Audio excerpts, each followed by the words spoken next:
Friends, पिछले lecture में solid state में हमने टाइप ऑफ सॉलिड बताया था।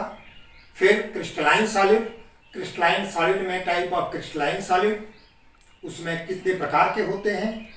आज हम क्रिस्टल के बारे में बता रहे हैं। हम क्रिस्टल को डिफाइन करेंगे। Crystal is aggregation of unit cell. ये यूनिट सेल से मिल करके क्रिस्टल का निर्माण होता है। अब इसका हम कैरेक्टरिस्टिक फीचर लेते हैं, जिसको कि हम सैलिएंट फीचर भी कह सकते हैं, कि the surface of the crystal that forms the face, वो उसके तल का निर्माण करता है। अब फेसेस क्या है? अब फेस कैसे बनता है? जैसे हमने एक रूम की फर्श लिया, अब उस रूम की फर्श में हमने ये देखा कि हम उसमें टाइल्स लगा दे रहे हैं। जो टाइल्स हैं, छोटे छोटे मोज़ेक के दाने हैं, ये सब दाने जो हैं यूनिट सेल्स हैं, और उसके ऊपर एक कवरिंग किया, तो इस तरह से उसके फेस का निर्माण हुआ। अब ये कैसा फेस हुआ? प्लेनर हुआ। अब फेस को हम फिर क्लासिफाई करते हैं पहला like. When the faces are same at all directions, they are alike. Example है फ्लोरस्पार।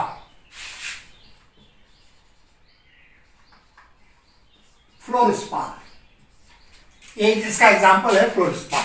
इसको आप जिस भी फेस से देखेंगे, सारे फेस इसके समान सिमिलर दिखाई पड़ेंगे। दूसरा है unlike. They are not similar. ये हर फेस पर सिमिलर नहीं होंगे। इसका एग्जाम्पल है galena.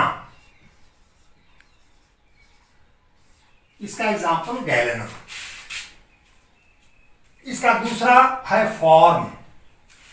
The unit cell forms different type of faces, different type of structure is called form. हम थर्ड लेते हैं edge.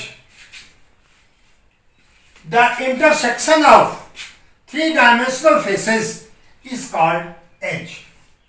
Next, interfacial angle. The angle between normal and edge is known as interfacial angle.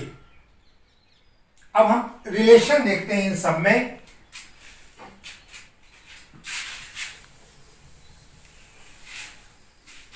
Relation between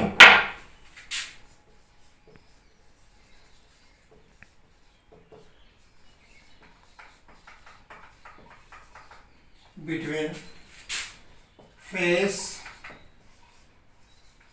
edge,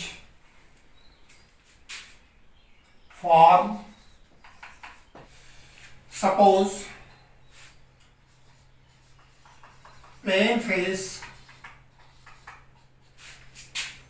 is represented by F, H, E, interfacial angle,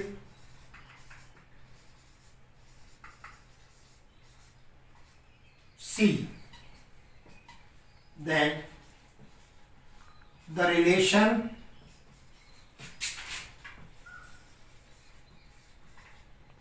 is F plus C is equal to E plus 2। ये इसका relation है। अब हम लेते हैं zone and zone axis. The faces of crystal occur in sets is called zone. Next, zone axis. Line passes through central axis of the crystal of the zone is called zone axis. Next, unit cell. The smallest three-dimensional unit of the crystal lattice or space lattice is known as unit cell. Space lattice या crystal lattice की जो मूलभूत इकाई होती है उसे कहते हैं unit cell. Lattice. When large number of unit cells combine and forms a crystal that is known as lattice, crystal lattice or space lattice. Thus you can say unit cell is the fundamental unit of a crystal. जिस तरह से एक दीवार आपने बनाया, दीवार में आपने ब्रिक्स लगाई, ईंट लगाई और आपकी दीवार कंप्लीट हो गई। तो इस तरह से अगर हम इसको एक क्रिस्टल मान लें तो इसकी इकाई क्या होगी? एक ब्रिक होगी, एक ईंट होगी, और वही ईंट जो है वो यूनिट सेल के रूप में आप उसको रिप्रेजेंट करते हैं।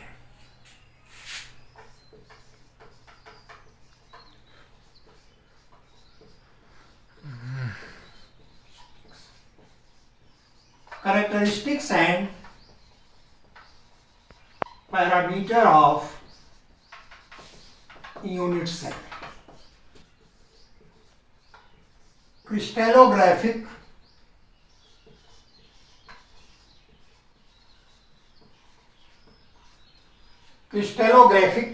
axis.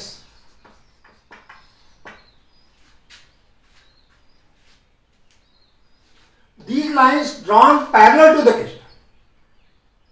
और ये एक्सरे डिफरेंशिएशन से आप इसको देखेंगे, इसीलिए इसको क्रिस्टलोग्राफिक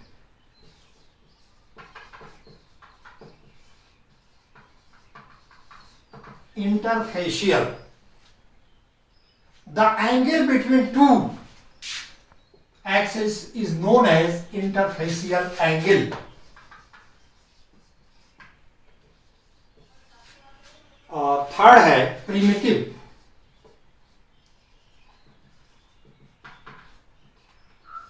थर्ड है प्रिमिटिव। हम आते हैं इस डायग्राम पर। एक डायग्राम स्केच किया मैंने, इसमें ए बी सी और इसके तीन एक्सिस एक्स वाई और जेड।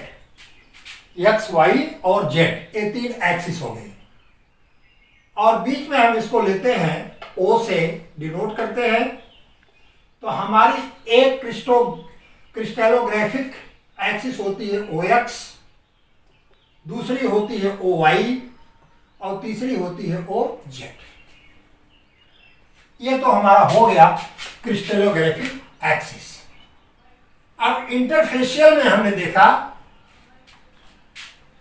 कि ये एंगल को शो कर रहा है। जब हम वाई ओ एक्स की एंगल को डिनोट कर रहे हैं गामा से, जेड ओ एक्स को डिनोट कर रहे हैं बीटा से, जेड ओ वाई को डिनोट कर रहे हैं अल्फा से, तो हमारा इंटरफेशियल एंगल जो होगा ये अल्फा होगा, बीटा होगा और गामा होगा। इसके बाद प्रिमिटिव्स पे आते हैं हम, उसके बेसिस पर। हमारे प्रिमिटिव्स एक हमारा ये है ए, जिसको मैंने डिनोट किया है, दूसरा मैंने किया है बी और तीसरा मैंने किया है सी। तो इस प्रकार से ये इसका पैरामीटर है, और इस पैरामीटर पर हम इसकी क्रिस्टलोग्राफिक एक्सिस देखते हैं, इंटरफेशियल एंड प्रिमिटिव्स ये देख रहे हैं। इस तरह से आज हमने क्रिस्टल के बारे में बताया आपको। अगले लेक्चर में हम उसके डायमेंशनल स्ट्रक्चर को भी बताएंगे कि कौन सा हेक्सागोनल है, ऑक्टागोनल है, ये इस प्रकार से। इस तरह से हमने आप केमिस्ट्री में सॉलिड स्टेट में 3 लेक्चर आपको दिए। तीनों लेक्चर को आप YouTube पर देखें और देख करके उसको समझ करके, जहां आपके समझ में कोई चीज नहीं आती है कमेंट द्वारा मुझे सूचित करें। बहुत बहुत शुभकामनाओं के साथ आपका MP सिंह। Thank you.